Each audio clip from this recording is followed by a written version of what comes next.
Hi, I'm Jerry. You're watching the Broadway.com show.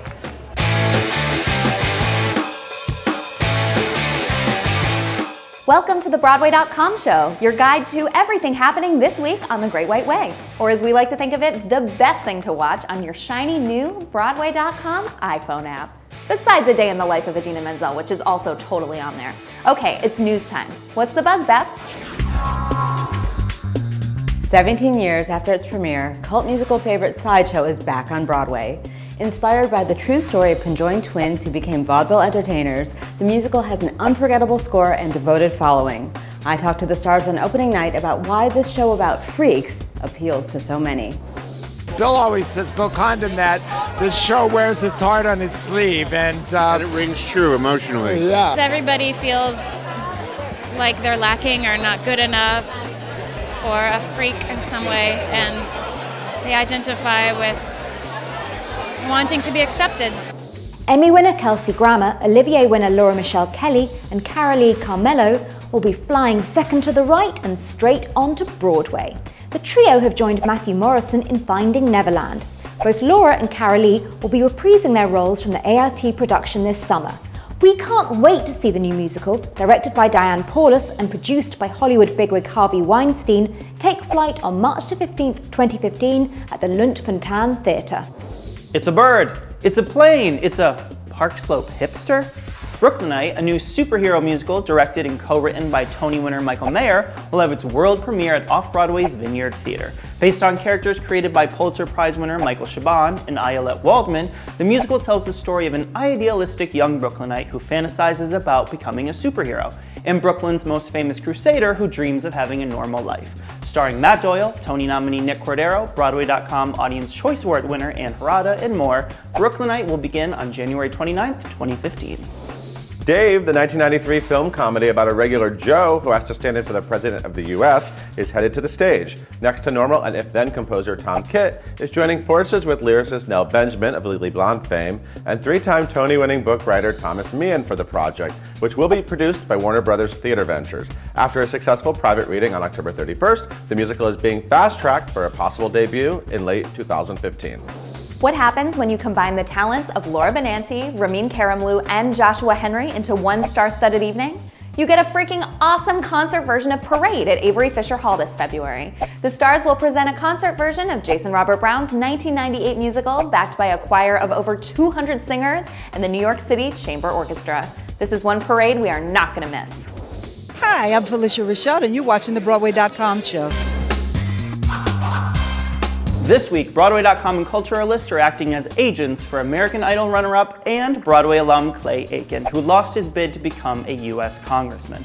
Fortunately, that means he's free to come back to the main stem. We asked, which role do you want to see Clay play on The Great White Way?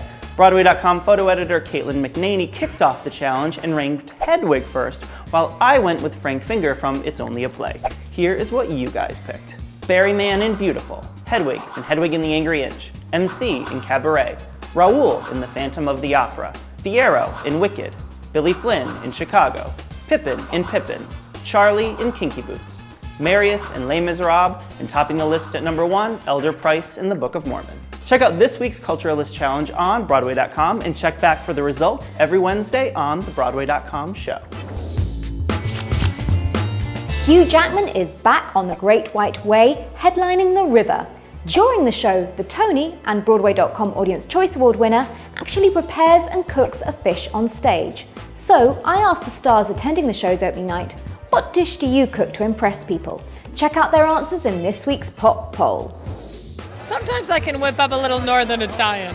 I'm quite a good cook. I can do Indian.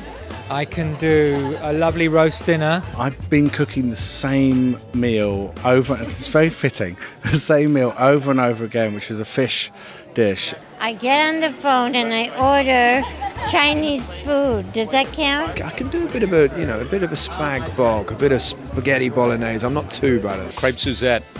It worked 20 years ago. Come on, pancake, like, you know, with the flambe? That's impressive. We got sad news this week. 80s jukebox musical Rock of Ages is closing on January 18th. But we're cheering ourselves up with this exclusive hot shot by Broadway.com photographer Bruce Glickus. Check out pop superstar Ariana Grande cheering on her brother Frankie J. Grande and the cast backstage. Ariana is now off to her previously scheduled world domination, but we're heading to the Helen Hayes Theater to get our faces melted by Rock of Ages one more time. Hey, it's Josh Radnor, and you're watching the Broadway.com show. Thumbs up to the casting of Ruthie Ann Miles in the upcoming Lincoln Center Theater revival of Rodgers and Hammerstein's The King and I. We loved Miles as Imelda Marcos in the off-Broadway hit Here Lies Love, and can't wait to see her play the King's wifey #1, Lady Thiang, and hear her sing something wonderful to Kelly O'Hara's Anna. It's the perfect casting. The King and I will start at the Vivian Beaumont Theater on March 12, 2015. Thumbs down to the news that Duck Dynasty is going to be a musical. The A&E reality show, which stars the Robertson family, one of whom, Phil, is notorious for making anti-gay remarks, is heading to the Las Vegas stage in February. Apparently, the probable opening number is Faith, Food and Family. Well, we have faith that families won't feed this intolerant franchise by buying tickets to the production. Our tweet of the week comes from Honeymoon in Vegas star and awesome Broadway.com vlogger, Bryn O'Malley. She writes, "Let's kick this morning off right and awkwardly record some sex noises in our producer's office, shall we?" Yes, Bryn, awkward sex sounds in a professional setting is basically the breakfast of champions. You can follow our favorite wedding crasher at Bryn O'Malley. This week's star isn't fishing for compliments, but we're gonna pile him on anyway. He's charming, he's handsome, he's a Tony winner, he can tap dance, and now he's flexing his dramatic muscles in Jez Butterworth's haunting thriller The River, which had its star-studded opening night this past weekend. He's also showing off his knife skills, which, let's face it, aren't perfect. He accidentally cut himself on stage a couple of times, but this talented stud can make us a delicious fish dinner any day. Hugh Jackman, you are our star of the week. It's Smackdown time. Last week, in honor of Aaron Tveit making his London stage debut in Assassins, we asked you if you preferred the stage and screen hunk with a slight beard on his chiseled face or clean shaven. It was a fanatical, well-fought fight, but in the end, scruffy Aaron came out on top with 54% of the vote. Looks like the Tveiter tots are fans of No Shave November. This week, 2 Tony Award-winning Broadway musicals are celebrating major anniversaries. Disney's box office behemoth, The Lion King, is still roaring after 17 years, and the revival of Kander and Ebb's Chicago is toasting to 18 razzle-dazzle years on the Great White Way. So, we want to know, which teenage Broadway musical would you most like to party with by heading to see again? The Lion King or Chicago? Tweet your vote to @BroadwayCom with the hashtag BOASmackdown and tune in next week to find out the winner. Thanks for watching another episode of the Broadway.com show. We're closing out this week with a freak peek at the Broadway revival of Sideshow. See you next time.